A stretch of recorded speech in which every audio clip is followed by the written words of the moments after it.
Hello everybody, Dennis Chamberlain here with your nonprofit tip of the week. This week I want to talk to you about board member experiences.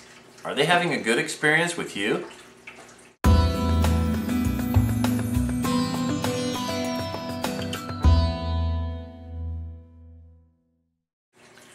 When it comes to guidance and direction for your board, clarity surrounding their role as part of your volunteer leadership is going to be so important here. So here are two key points to keep in mind. The first is to clearly articulate their role on the board. And the second is to clearly articulate their role in supporting your nonprofit organization. Understanding and clearly defining these two clear points can make all the difference between whether your board members or other members of your volunteer leadership have a good experience or whether their experience falls short of their expectations. A real-life scenario is that many younger nonprofit charities are functioning with what I call a worker bee board structure. The fact is that worker bee board structures are those that tend to get a lot of things done, especially when your nonprofit is in the initial stages of growth. As your nonprofit begins to realize increased prosperity, a worker bee board may no longer be the ideal scenario for your volunteer leadership. This is typically when a transition into an influence and affluence board begins to take hold. So how is this done, do you ask? Well, first and foremost, change at this level should be slow and carefully thought out, because any change at this level brings with it a great deal of sensitivity.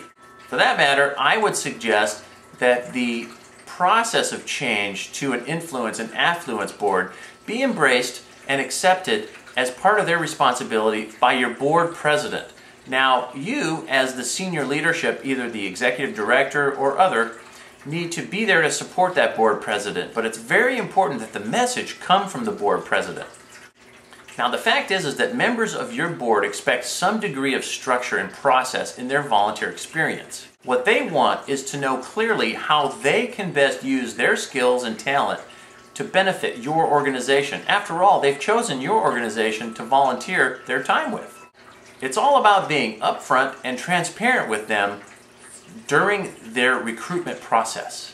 A transparent board recruitment process helps address these issues by incorporating discussions around your organization's needs, how this particular individual can fit into this picture.